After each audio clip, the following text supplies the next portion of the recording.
On Friday, Jack Leiter faced off against Logan Gilbert as J.P. Crawford walked off a Mariners vibes-based win.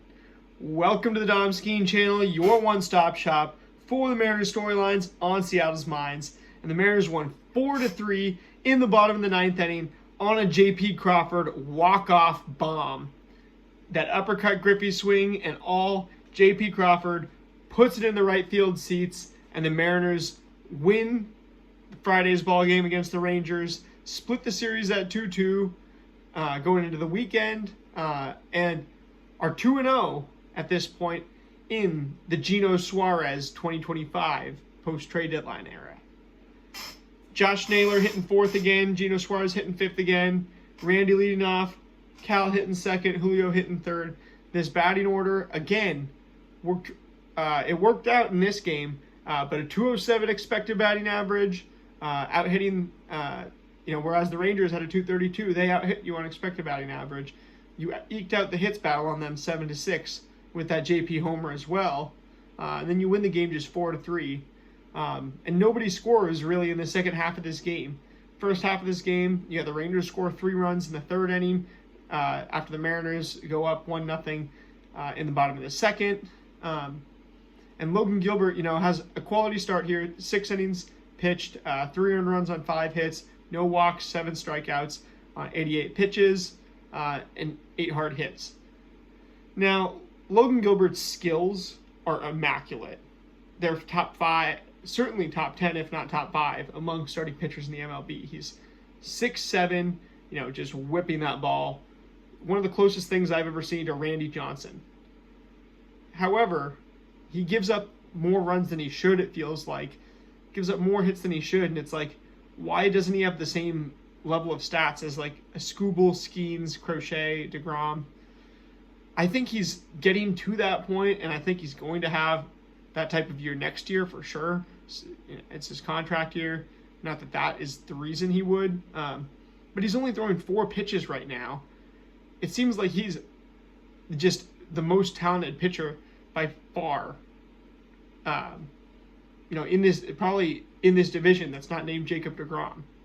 Because he throws 45% four-seam fastballs, gets a few whiffs, but he always keeps guys off balance with it.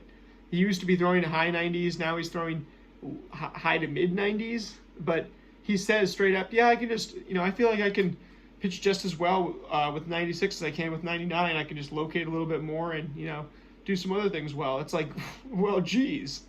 It's almost comparable to Ludwig Aberg, a golfer, where he was at the Masters, first time at the Masters last year, a young guy, but he's super tall and he's super good at golf and just talented. And he said, like, yeah, it made it a lot easier for myself when when a bunch of other golfers were having trouble. He's like, well, I made it a lot easier for myself by just giving myself a chance, by hitting the ball straight and, just trying to put it in the fairway. It's like, well, yeah, if you can just hit the ball where you want, theoretically, you're going to do well. But a guy like Logan Gilbert, it's almost like he can just decide to do things that other pitchers have to execute a strategy to hope to do. He can just do those things at will. And in this game, I think that's kind of what he did to the Rangers. Jack Leiter, a guy who's getting so many swinging strikes this year.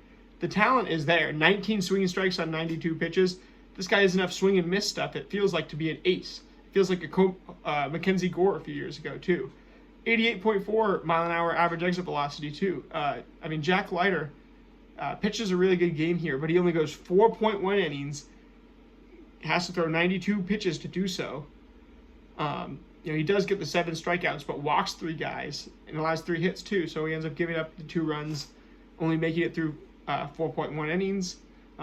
Does only give up 5 hard hits on 92 pitches. So both the preventing weak contact, preventing hard contact, inducing weak contact, and the swing and miss are all dynamite skills, it looks like, for Jack Leiter.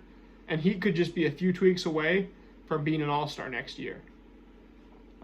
We got through a bunch of the Rangers bullpen as well. New guys in Danny Kaloum. We also saw Phil Maton, another new pitcher for them, and then Robert Garcia, who's struggled to really solidify his late game role in that bullpen, and Hobie Milliner as well. But you get 2 runs off of Leiter, and then you hit that 2-run bomb later, and you win this game on vibes. When you actually look at the game, however, we trailed for a good bit. Texas takes that lead in the 3rd inning. We're trailing the whole rest of the way.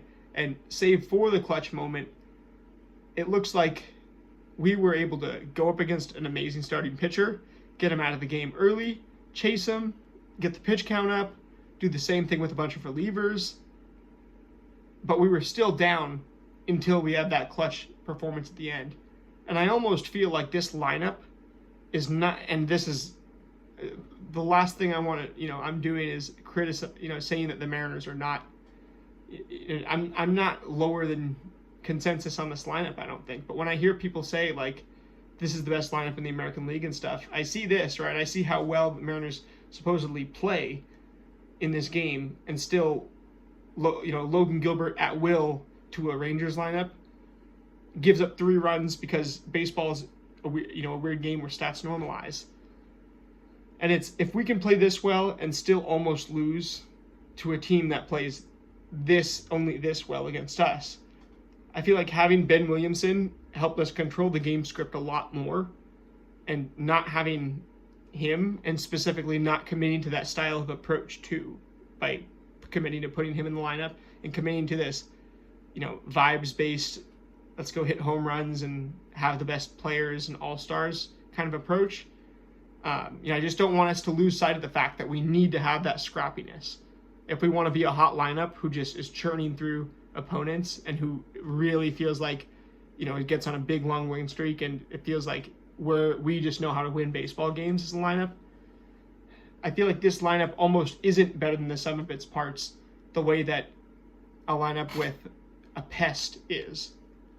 And I mean, tell me who you guys think can be the Mariners' pest, because J.P. Crawford has done that role in the past. Maybe moving him down to the 8 role, maybe he can be that pest for the Mariners now. But that is the number one thing that I'm looking for. Miles Mastrobuoni also on the team. I've seen Dylan Moore do it when he was young, but it's really the commitment to the control the zone approach. Jake Fraley, Jose Caballero, another name who I haven't mentioned, who isn't in the MLB anymore, but was great for this lineup in certain games at certain times. Shed Long Jr. You need a pest. And this was a vibes-based win, but when you look at everything and how it panned out, needing that walk-off, which all credit to JP, it's like, it just shows me even more that we need a pest so that we don't need to ask JP to have too many clutch moments, because if that's our plan, obviously, you never want the plan to be, we're just going to have a magical moment at the end of the game and win. You want to go in with strategy and then, play freely, and then those great plays are going to happen. And that's going to do it for this one. The Friday vibes-based win that kind of sets the tone for where I think the Mariners are at right now. And going to recap these last 2 games from Saturday and Sunday. Then we're going to move into this game that starts in less than 30 minutes. Go M's.